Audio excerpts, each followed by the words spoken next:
aime bien d'ailleurs dans le premier opus filmer au maximum la famille, justement pour ça. Par exemple avec le jeu entre les gamines, juste de filmer la vie de famille avant que se produisent les moments d'épouvante, mais de pouvoir faire en sorte que ce soit relatable et que tu puisses te mettre à la place des personnages. C'est un truc qu'il aime bien faire quand même. Les deux premiers films, ceux qui ont été réalisés par James Wan, sont plutôt beaux gosses, visuellement ça tue, et il y a une vraie envie de faire une mise en scène, je trouve, élégante. Voilà, pour moi le terme c'est élégant.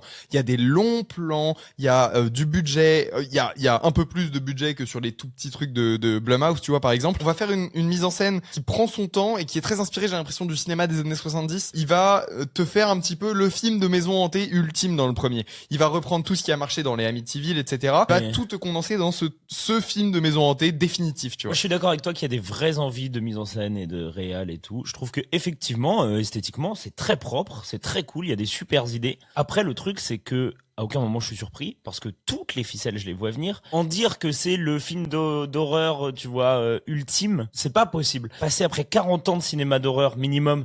Et utiliser les mêmes cordes, les mêmes ficelles que tu tires, tu te dis bah non. Et me parler d'un renouveau de cinéma d'horreur à ce moment-là pour Conjuring, à mes yeux, ça marche pas. Même si le film a des vraies qualités visuelles. C'est comme un film somme du cinéma de maison hantée. Vraiment, il prend le genre de la maison hantée, il va faire voilà, je fais le film somme de ce genre-là.